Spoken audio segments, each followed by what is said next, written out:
acerca de la ley del eterno retorno y también de aquel principio llamado reencarnación.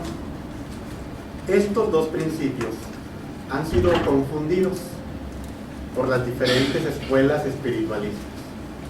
En muchas ocasiones escuchamos el concepto de reencarnación e inmediatamente asumimos que todos reencarnamos, pero es muy diferente retornar a reencarnar, y vamos a ver estas diferencias.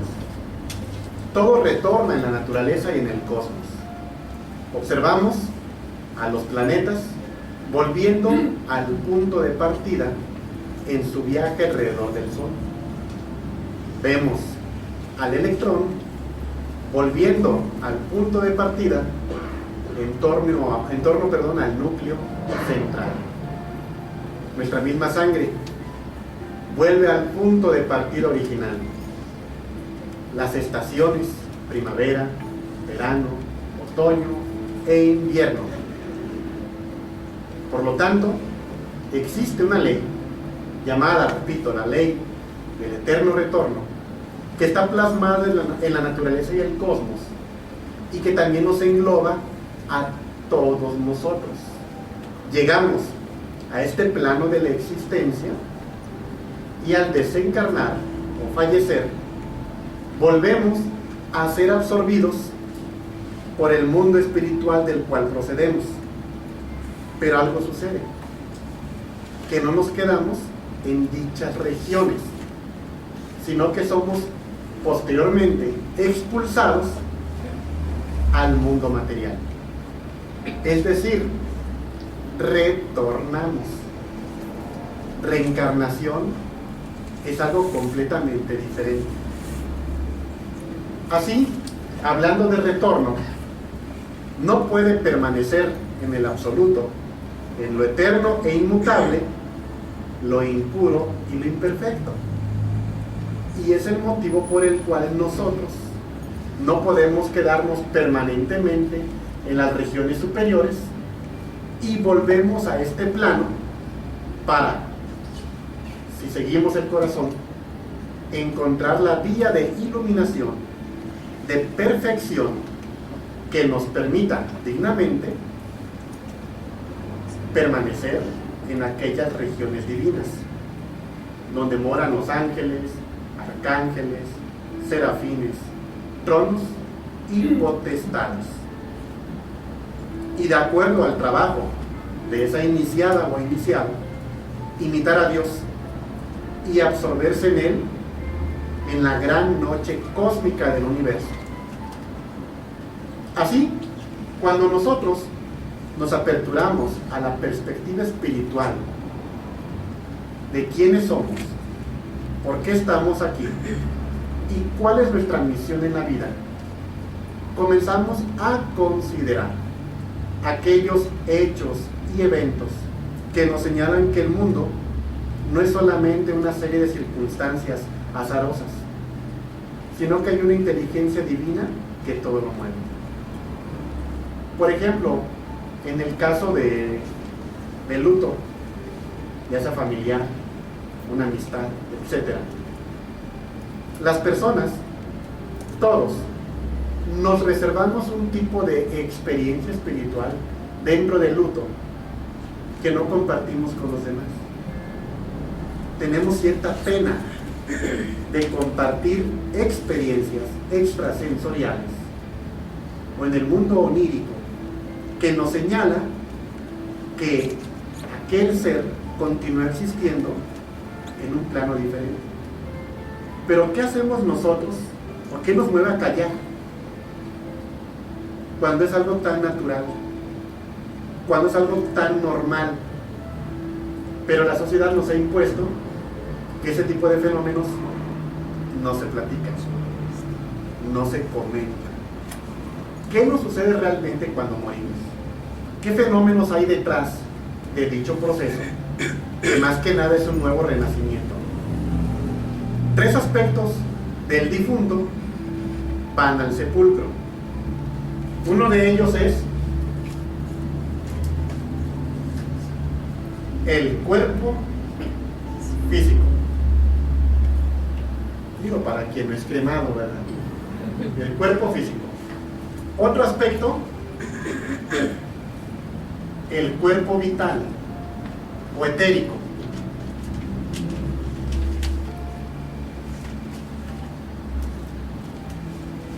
Y algo más que se llama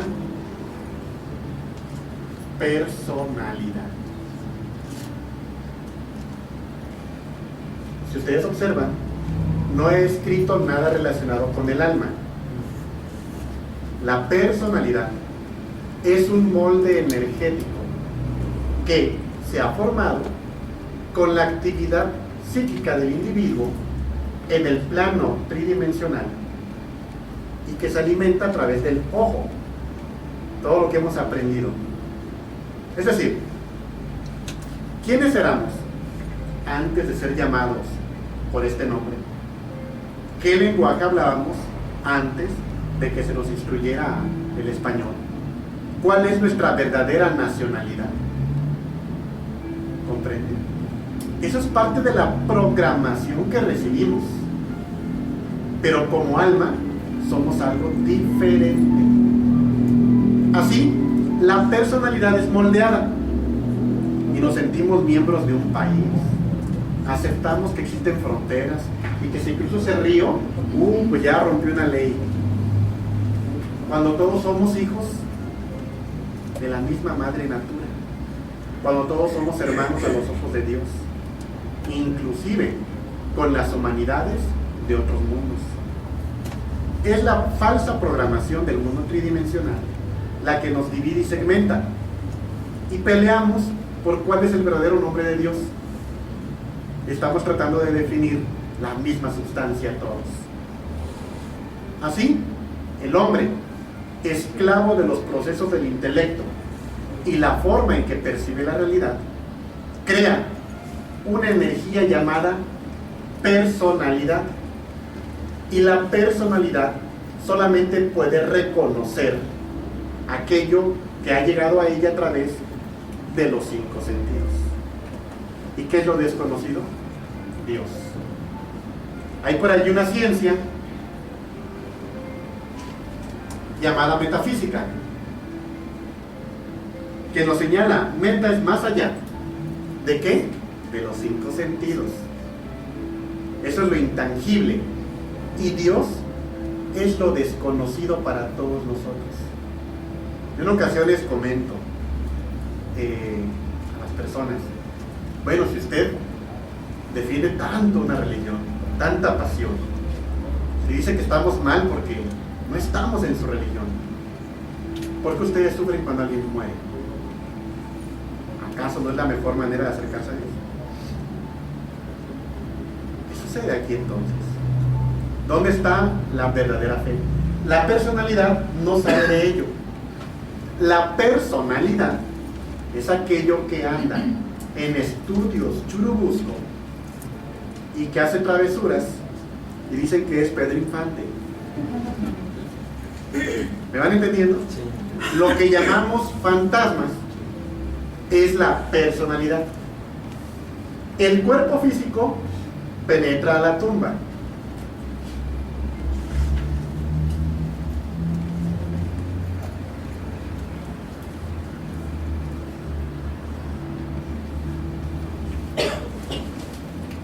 Y su doble, el cuerpo vital o etérico, lo que entendemos como alma humana, en uno de sus como aura humana, en uno de sus segmentos, queda flotando encima del sepulcro. Son los fuegos fatuos que luego se ven en los panteones, esas luminiscencias. Es el cuerpo vital. Conforme el cuerpo físico se va descomponiendo, el cuerpo vital también va desapareciendo. Pero la personalidad, esa se queda o cerca del cuerpo físico o se pone a vagar por los lugares que conoce. La personalidad tarda más en desaparecer que el cuerpo físico y que el cuerpo vital. ¿Acaso hoy se ven fantasmas de 800 años? Tiene su causa científica, y es que la composición psíquica de la personalidad se pierde a lo largo del tiempo. Por eso los fantasmas que hay son de la época. En algunos raros casos, de acuerdo al grado de poder de la personalidad, prevalecen. ¿Cómo en qué caso? La condesa tal, ¿no? La Llorona. ¿Perdón? La Llorona. Bueno, ahí ya pero bueno, luego hablaremos de ello. Sí. Yo conozco unas que lloran cuando llega el recibo de Electra, pero bueno, no hablemos de España. Entonces, esa personalidad se va desapareciendo, pero si es una personalidad de culto, la energía psíquica de los que le lloran y recuerdan, le alimentan y le sostienen. Por eso, esa personalidad de Pedrito no puede desaparecer, porque se le recuerda cada año, etcétera, se alimenta constantemente. No es el alma. El universo está creado por leyes o principios que emanan de la gran divinidad, y todos son perfectos. Y nosotros no estamos por encima de esas leyes o principios universales.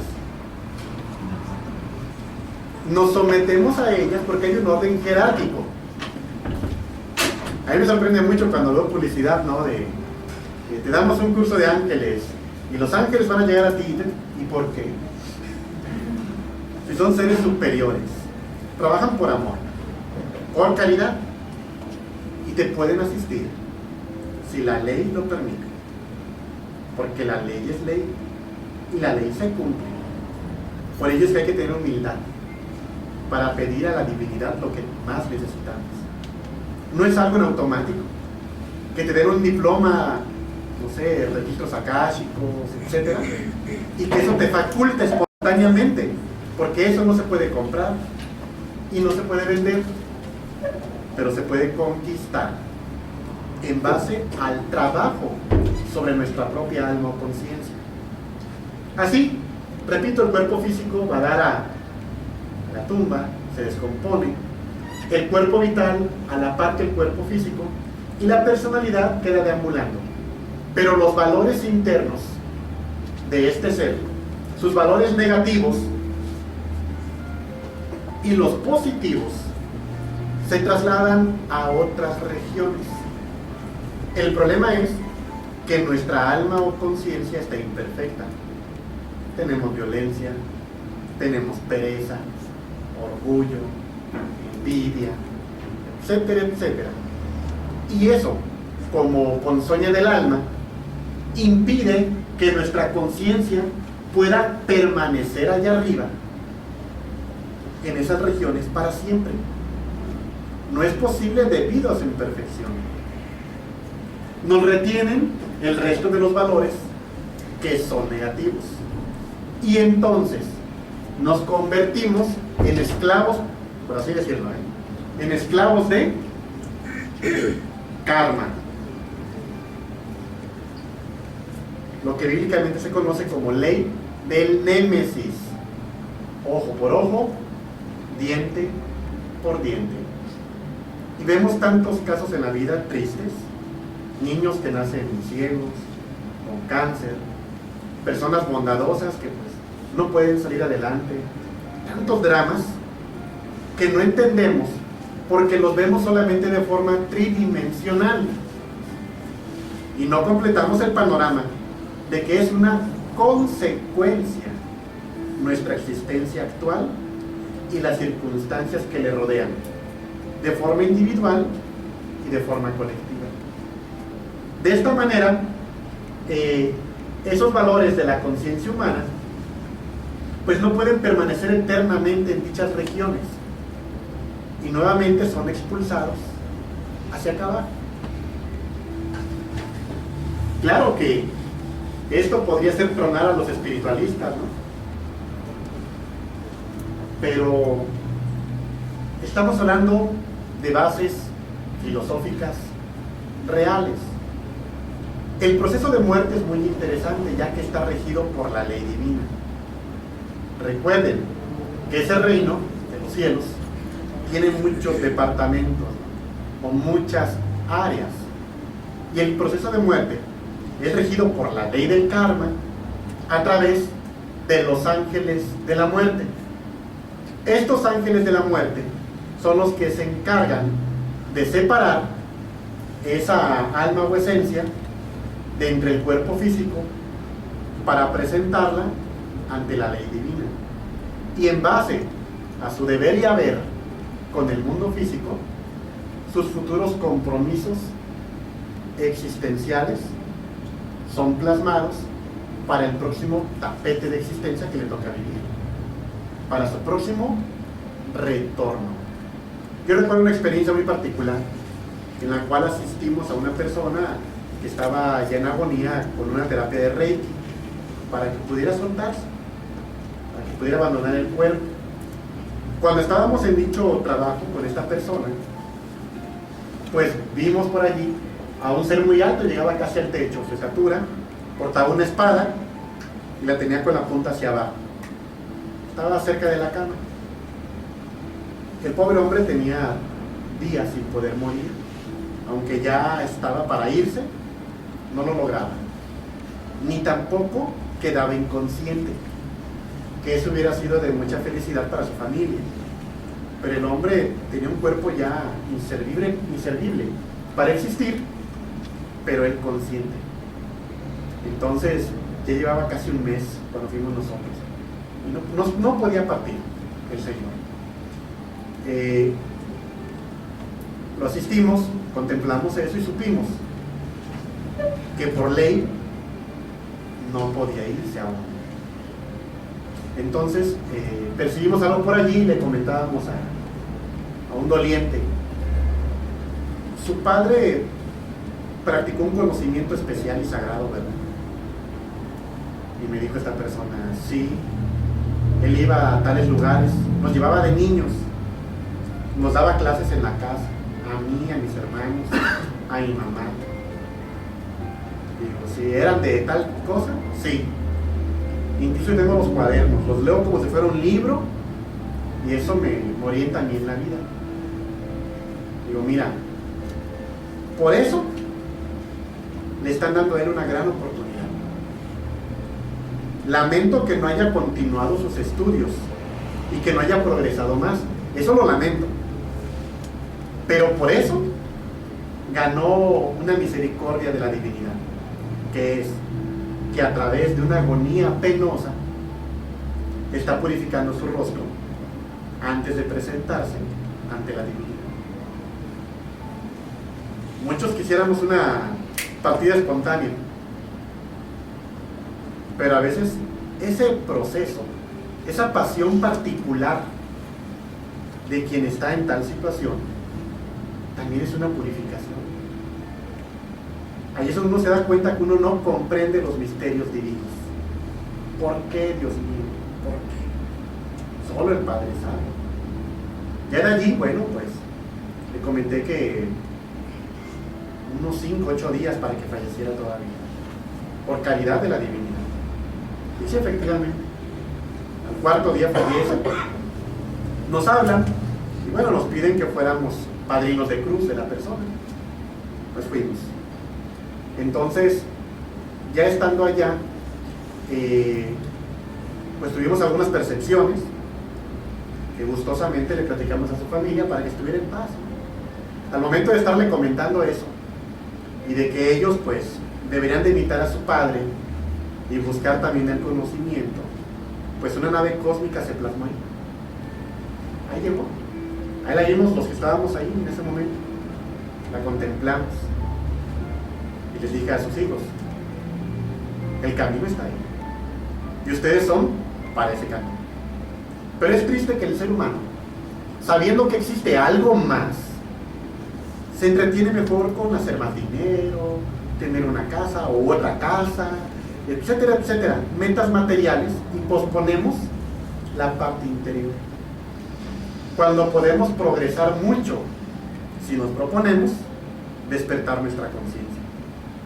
Así, cuando una persona desencarna, se genera una energía muy especial que va a plasmar, digamos, un molde psíquico-energético en base a las consecuencias de las acciones de su vida. Cómo utilizó el verbo, cómo fue de hermano, de padre, de hijo, cómo usó sus corrientes mentales, sus emociones, respetó o no su organismo, su sexualidad, etcétera, etcétera. Todo eso genera un resultado matemático para que pueda tener un receptáculo futuro. Esta información se plasma dentro de los espermatozoos enfáticamente en uno, el que va a aportar la condición genética necesaria para que, junto con el óvulo de la mujer, le brinde también la contraparte requerida para cristalizar en lo que debe ser de acuerdo a la ley. Los valores físicos, energéticos, psíquicos, etcétera, etcétera. Así se van a dar. Esto se conoce como mumia.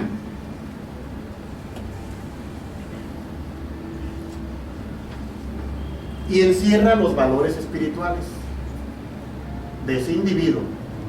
Pero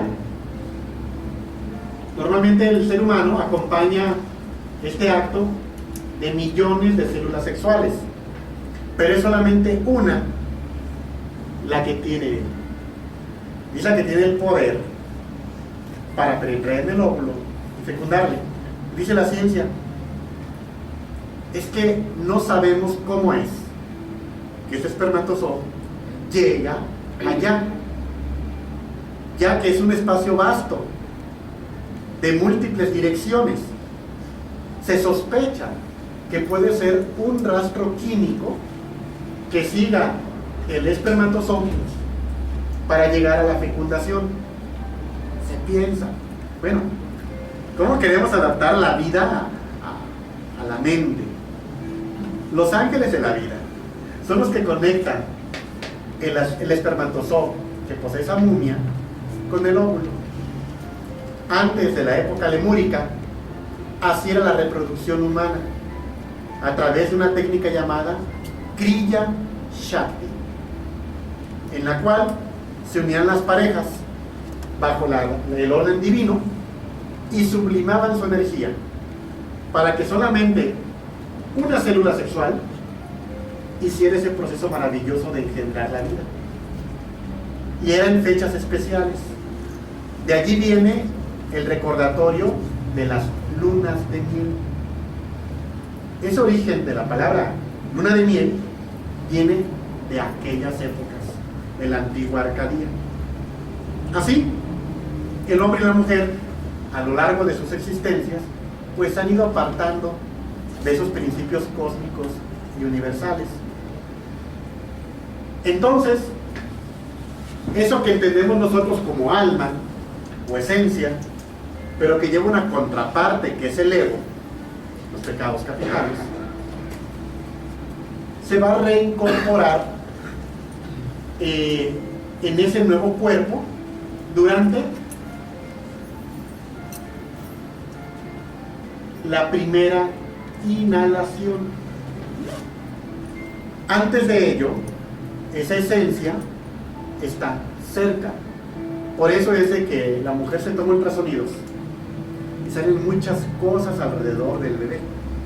Incluso algunas se espantan. ¿Por qué?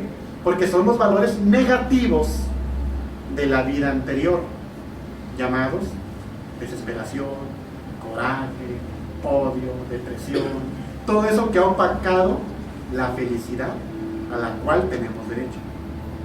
Y en algunos casos se llega a ver en dichos ultrasonidos el rostro de la expersonalidad. Por allí ahorita en internet dan una foto en la cual sale el bebé, yo no le llamo Fer, el bebé y sale al lado el rostro de un anciano.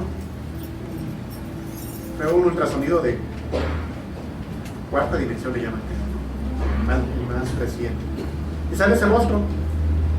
Es normal. ¿Por qué? Porque murió viejo. Entonces, el aspecto psíquico tiene la apariencia del cuerpo anterior.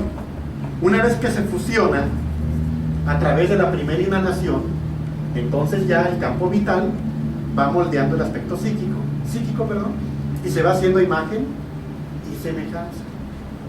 Cuando morimos con una exhalación. Es decir, retornamos.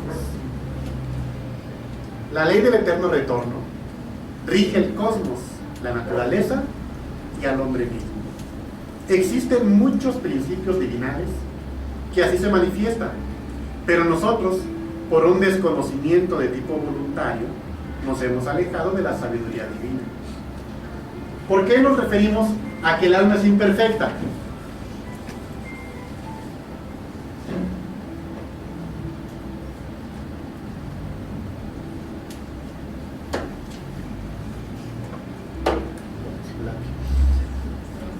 En esta parte siempre nos referimos a las palabras del Maestro Jesús, diciendo: en paciencia poseeréis vuestras almas. Vean ustedes la expresión. Más adelante, de acuerdo a, o sí, es como tu hijo, ¿no? Quiero un teléfono nuevo. Si pasas el semestre, poseeréis un teléfono nuevo. O sea que en el presente, el alma como tal no está desarrollada, no está lograda. Por eso vemos lo que vemos en las noticias. Por eso vemos homicidios, secuestros, robos, mentiras, violencia, egoísmo. El grave delito de todas las religiones es asumir que ya tenemos el alma desarrollada, y de allí pues nada más coopere, dona un terreno, le hace un libro sagrado y ya tiene su parcela en el paraíso. Es una triste realidad. Eso es lo que sucede. No nos ilustran apropiadamente. El ser humano posee diferentes cuerpos de expresión. Decíamos el cuerpo físico, el cuerpo vital, que ambos son parte de lo mismo, ya que este cuerpo, que vibra con cuarta dimensión, este tercera, es el sostén energético de este. Son parte de lo mismo. De allí lo que llamamos el cuerpo astral, cuerpo mental, cuerpo causal, cuerpo del alma y cuerpo del ser, o mundo átmico. Pues bien, resulta que nosotros tenemos unos cuerpos que nos ha dotado de ellos la naturaleza. Por lo tanto, se les conoce como cuerpos lunares y son un espectro espiritual de lo que deberíamos de ser en luz y belleza. De tal manera que esas enseñanzas modernas, por ejemplo sobre la Merkabah, sobre la creación energética de los cuerpos, etcétera, lamento decirlo, pero se enfocan en cuerpos que no están desarrollados y llevan a creer a las personas que eso les va a desarrollar dichos cuerpos, hacer su expansión, etcétera, y hacerlos vibrar alto. Pero no se requiere que vibren alto. Dice el Maestro Jesús que tenemos que nacer por segunda vez. Aquí nacemos por primera vez. Entonces, ¿qué será nacer por segunda vez? Que es nacer por el agua y por el espíritu. El agua, todos la contenemos, pero aparte debemos ser beneficiados por el espíritu. Y no es una creencia, sino que ahora es una creación de tipo espiritual que se conoce como el reemplazo de estos cuerpos por cuerpos solares.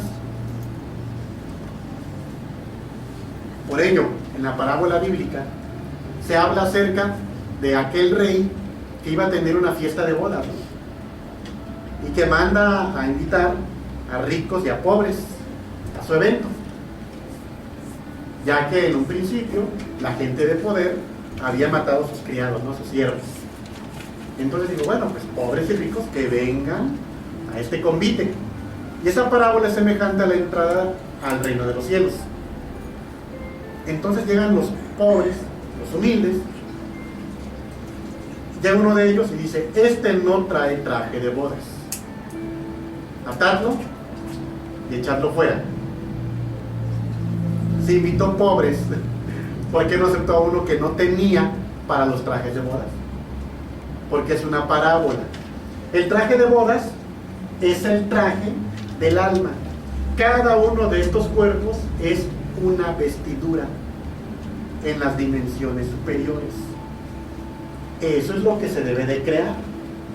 Lo que poseemos actualmente son harapos, cuerpos que no poseen la luminosidad de un verdadero ser espiritual, de tal manera que con tal vibración pues no podemos permanecer en las regiones superiores, también a falta de alma y a falta de conciencia, ya que esa multiplicidad egoica que tenemos dentro de nosotros, violencia, envidia, odio, etcétera, usurpa los valores del alma.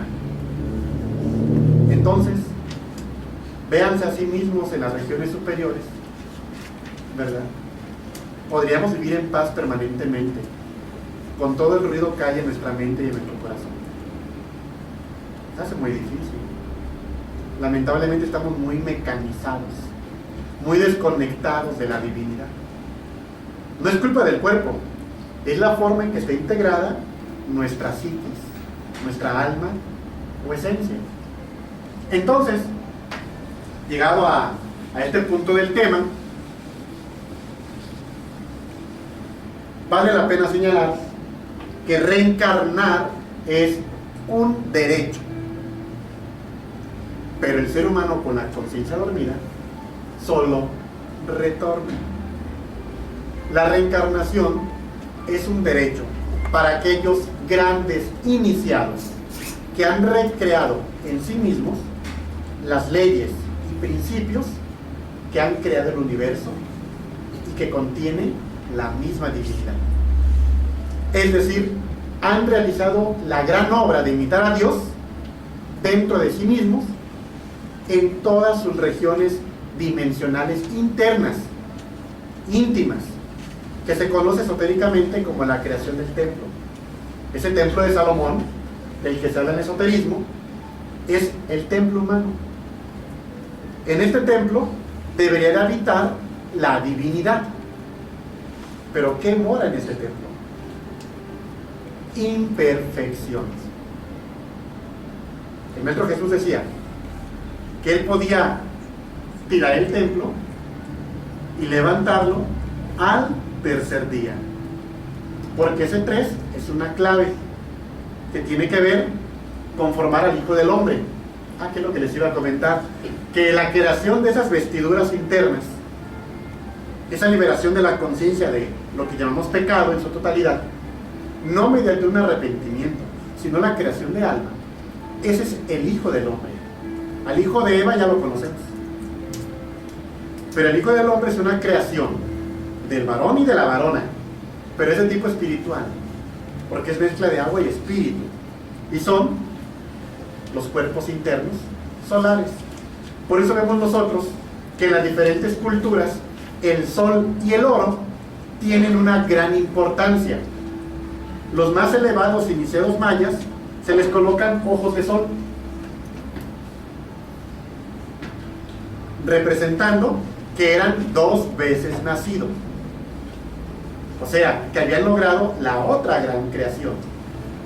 La reencarnación es para un Jesús, para un Quetzalcóatl, para un Buda, para un Hermes Trismegisto, porque ellos sabiamente pueden descender a la tierra para combatir el mal, para proteger el bien y para entregar un gran mensaje. Pero nosotros,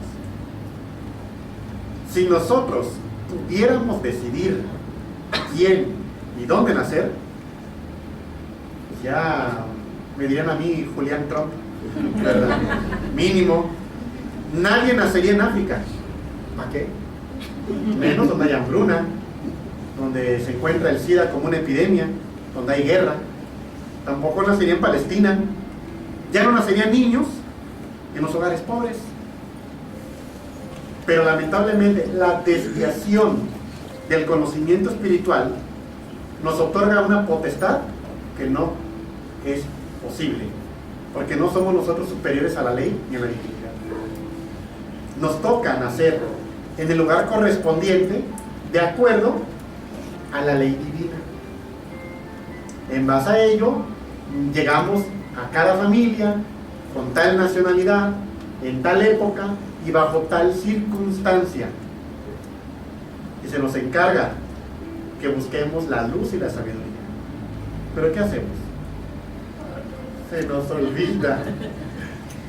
olvida. Nos llenamos de materialismo, ensuciamos nuestra conciencia. Y si bien nos va, ya a cierta edad, tal vez el arrepentimiento y querer cambiar a otros. No, se requiere algo especial. Se requiere que el ser humano cultive su alma o conciencia, que la desarrolle. Entonces, la reencarnación no es para cualquiera, no es para cualquier hijo de vecino, no es para nosotros. Si nosotros, o si alguien, desarrollara dichas creaciones dentro de sí, si despertara su conciencia, si se fusionara con los principios divinos, si fuera capaz de hablar con Dios cara a cara, podría lograr ese desarrollo necesario para permanecer por siempre en el seno de la divinidad. Pero el resto, esas almas de grado menor, esos seres imperfectos, no pueden morar allá. Y por ello volvemos a bajar. Y vemos por allí ese niño, esa niña que es que tiene hasta el caminadito, tiene la actitud, tiene esto del abuelo, del tío, del hermano, etcétera, etcétera. O niños que nos dan mensajes de gente que desencarnó antes de que ellos nacieran. ¿Cómo es posible? Porque en aquellas regiones el desencarnado se queda ciertas temporadas, pero no es permanente. Y es en base a la vida que ha llevado, a una vida más o menos espiritual. De hecho, hay otro tema que vamos a ver más adelante, donde conjugamos los procesos de muerte, el juicio que enfrenta el desencarnado, etcétera, etcétera. Todo lo que está más allá de este plano. Hubo un caso, les voy a pasar el enlace por WhatsApp de ese video. No recuerdo el nombre de esta vida de la dama, pero sí recuerdo el nombre de su vida anterior, Mary Sutton. Esta mujer nace en Norteamérica, si mal no recuerdo. Nace en Norteamérica y cuando es una tierna niña, pues vivía atormentada. ¿De qué? Del recuerdo de sus 8 hijos. Así. ¿Se imaginan lo que es nacer con el legítimo sufrimiento por 8 hijos? Recordar sus nombres, sus caras, en qué situación les dejó, en qué casa, en qué calle, y que nadie te crea. Entonces, los padres se angustiaron tanto por la criatura, que todas las noches soñaba con su vida anterior, que afortunadamente la llevaron con un psiquiatra. Digo afortunadamente porque se registró todas las sesiones fueron grabadas. Y la niña platicaba su experiencia y se le iba ayudando a que olvidara. Pero ella, ¿cómo podía olvidarlo? Si lo recuerda tan bien como ustedes recuerdan, ¿quién nos espera en casa? Entonces la niña pues crecía con eso.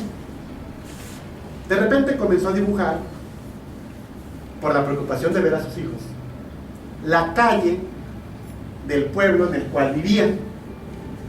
Hizo unos dibujos clarísimos, un arroyo, el puente, la barra de piedra, la casa, construcciones aledañas, en fin, tenía el mapa del pueblo y tenía uno especial que era de la calle donde ella vivía. Esos eran sus dibujos infantiles y nadie le creía. El psiquiatra pues hizo de aquellas imágenes un archivo del caso de esta niña hasta que ella se hace adulto. Entonces, cuando es adulto, pues vive ella con esa zozobra de sus hijos, se casa, le platica a su esposo y él, con tal de que ella sane mentalmente, le dice, bueno, pues cuando tengamos dinero vamos a buscarlos. Y ella recordaba el nombre del pueblo, se puso a investigar, encontró que existía realmente ese lugar, tuvo hijos, los crió, y ya que fueron capaces de valerse por sí mismos, se juntó un dinero y se fue a Irlanda, si mal no recuerdo.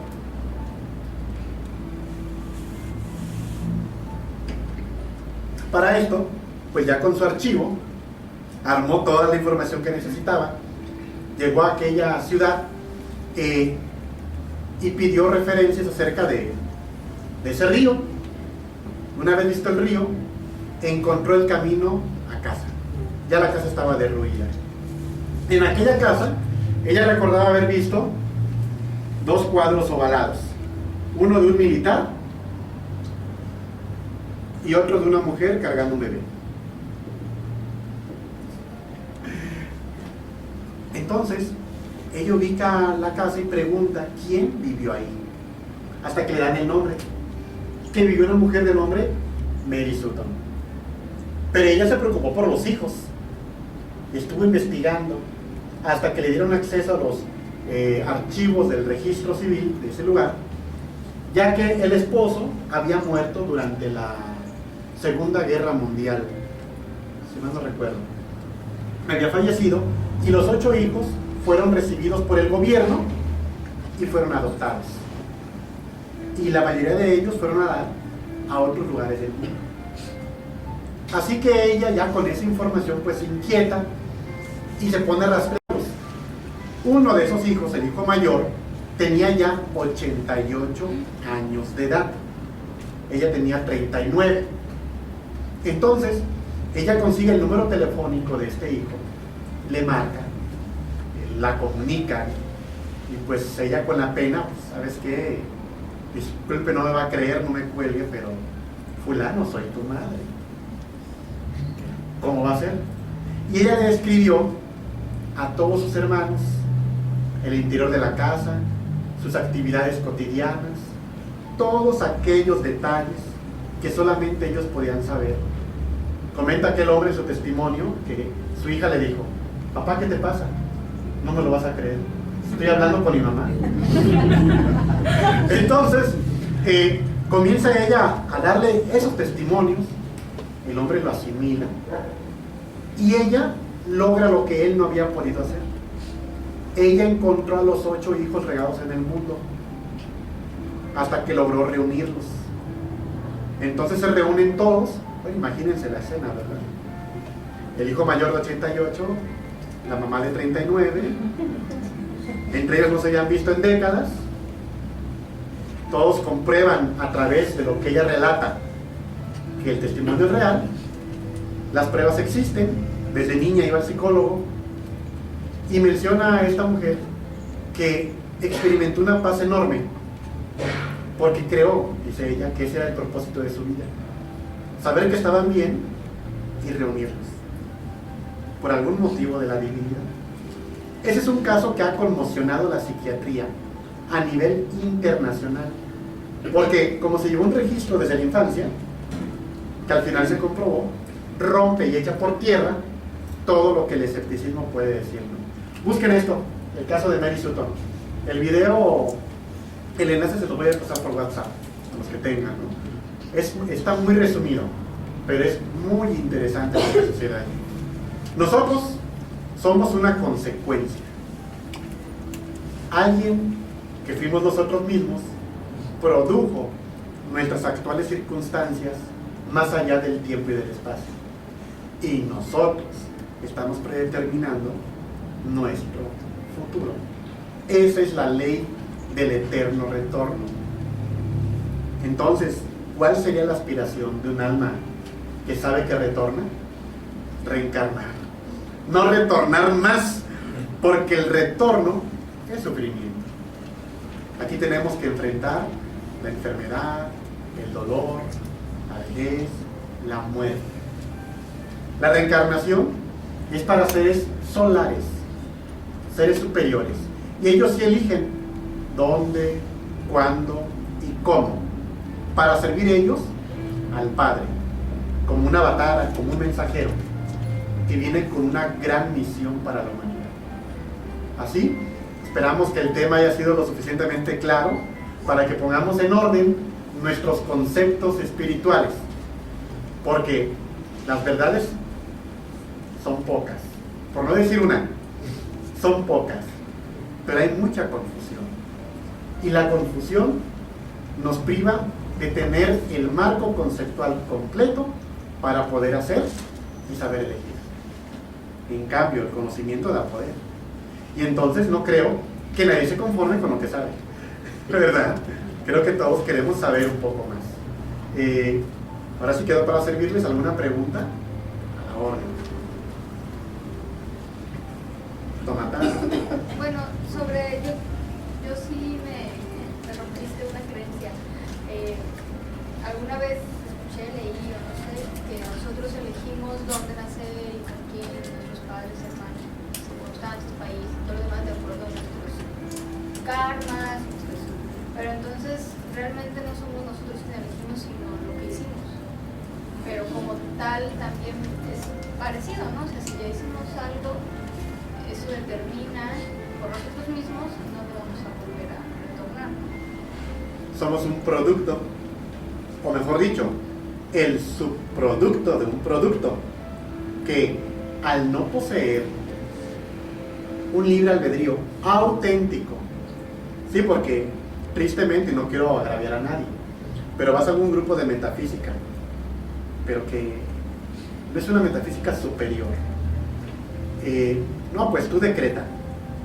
Sí, el verbo tiene una fuerza, ciertamente tiene un poder, y lo sé. Ciertamente incluso hay experimentos que nos han comprobado el poder del verbo, y al que sabe pedir, el Padre le da. Sí existe esa presencia, yo soy, dentro de nosotros. El problema es la traducción de esa enseñanza. Y el libre albedrío lo puede ejercer la conciencia o el alma consciente, no el ego. Ya que esto deriva en otra ley que se cruza con esas dos para aclararnos el futuro de esa alma que retorna.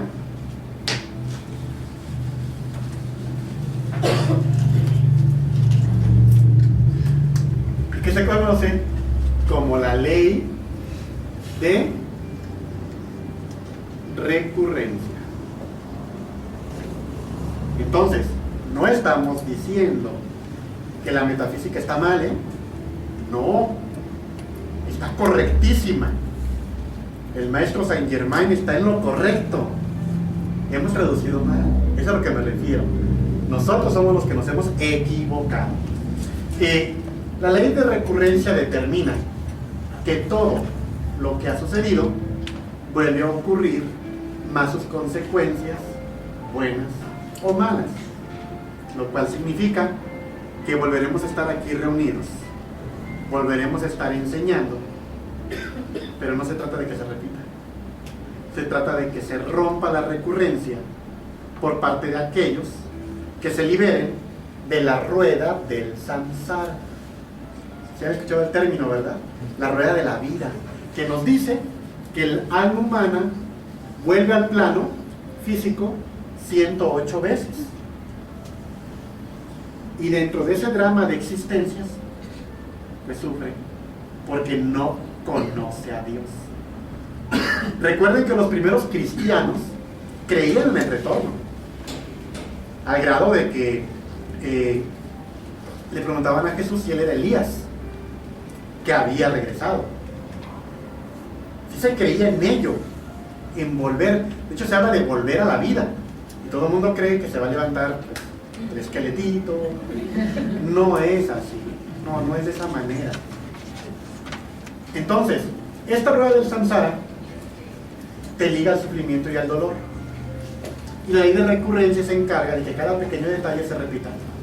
Es decir, si tú en esta vida fuiste irresponsable con un ser, digamos con un hijo, le diste la espalda, le abandonaste tal vez, significa que estás tristemente condenado a repetir lo que tú creaste y lo volverás a hacer. Pero si hay caridad y entra karma más sus consecuencias buenas o malas, ahora tú eres el abandonado. Y superar ese proceso en ti mismo, perdonar descubriendo que tú lo hiciste y que es algo que vuelve a ti, es un proceso de iluminación. Tuve el caso de una paciente la cual la llevaron a Reiki, así, a la fuerza, ¿no? La llevó su papá a Reiki. Quiero que mi hija la atienda porque ella anda mal. Ah, caramba. Bueno, así somos los padres, ¿no? Hijos, ¿qué? Hay un curso para estar en armonía. Ah, qué bien, vamos. ¿No ven ustedes? así somos. Bueno, entonces, pues ahí me dejan a la pobre muchacha y no quería hablar. Bueno, por favor, recuéstate, las manos se te van a colocar cerca del cuerpo. Y al final, pues te daremos una interpretación de tu energía. Y ya. Pues se recuesta la chica, comienzo a darle la terapia y comienzo a ver mucha sangre, pero mucha sangre, así afuera de su vientre, muchísima. Y veo a una mujer ya entrada en años, ya pelo cano, con ropa inglesa, con sus ¿Solares? ¿perdón? Solares. Con sus solares aquí en el cuello, y a una dama, una muchachita que está tirada en un montón de paja y acaba de aliviarse, pero está desfalleciente del proceso. Y llega esta mujer, agarra a la criatura, la ve con desprecio, la revisa, y la dama le ve pues con pánico, se da la vuelta con la criatura y sale y cierra el granero. Entonces yo supe que ahí la tuvo encerrada todo el embarazo, por el que dirán. Camina hasta un acantilado y tira a la criatura. Y entendí muchas cosas allí, pero siempre uno debe ser prudente a la hora de compartirlo, ¿no? Entonces le dije a la chica, ya que terminó la sesión, digo, mira, te voy a comentar algunas cosas que vi y tú tienes que hallar la relación con tu vida. Y le platiqué todo eso. Empezando comienza a llorar mucho, sin control. ¿Y se sabe qué pasa? Es que a mí me obligaron a un parto. Digo, perdón, a un aborto. A mí me obligaron.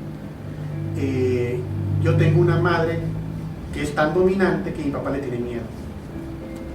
Entonces, yo no podía tener novio. Y me hice de un novio por internet. Y él se quiso casar conmigo. Le dije a mi papá, y como rentamos cuartos, pues él dijo, vamos a hacer como que le rentamos un cuarto para que tú te cases con él. Y cuando tu mamá se vaya a trabajar, son marido y mujer. Y cuando ella llegue, pues todo el mundo disimula, ¿no? Bueno, hasta el cuate le entró al asunto. Era inquilino, se iba a la señora y era el marido. Como resultado de, pues quedé embarazada. Entonces, se reúnen a platicar los tres. ¿Y ahora qué hacemos? Nadie le quería decir a la señora. Prefirieron que ella abortara. Los tres. Se fueron a esas clínicas de mala muerte y ya estando en quirófano, pues se le ocurre a ella la pregunta: ¿cómo habría sido su rostro? Y cuando se lo imaginó, ya no pudo hacerlo y pidió que se suspendiera la situación. Pues entonces que la sujeta y fue obligada, ¿no? Platica ella, fue muy doloroso, ¿no? Me platica ella que le sacaban las porciones de la criatura, se las exhibían y la ofendían. Mira por andar de, mira por esto. ellos hablando de fútbol, etcétera, ¿no? Entonces, pues claro que ella quedó en un trauma terrible. Me dice, o sea que lo que usted está diciéndome ya me ha pasado antes. Le digo, sí, pero tú fuiste la señora que tiró al bebé a la cantina. Y qué barbaridad, fue una catarsis de ella, ¿no? Entender que no tenía que odiar a los doctores, a su situación familiar, sino que tiene que aprender a vivir para no ser condenada a repetir siempre los mismos errores. Esa es la ley de recurrencia y son cadenas que posee el alma. Decían los pitagóricos lo mismo, que la vida siempre se repite, y así es. Vean ustedes, 1810 La revolución. la independencia, 1910 la revolución, 2010 narcoinsurgencia. Ya le llevamos. Todo se repite constantemente. Comparen por ahí una foto de Pancho Villa y de Calderón. Chéquenlos. Todo se repite. Pero el ser humano con la conciencia dormida no se da cuenta que es esclavo de ello. Y el Padre, la gran luz, en su inmenso amor y sabiduría, no nos creó para que esto suceda. Pero si eso no sucediera, el mal no tendría un límite en su hijo predilecto, que es a su imagen y semejanza. Entonces el hijo predilecto tiene que llegar al conocimiento de la luz, que le muestre cómo regenerar el cuerpo, el alma, para que pueda aspirar a esa autorrealización íntima del ser. Muy buena pregunta.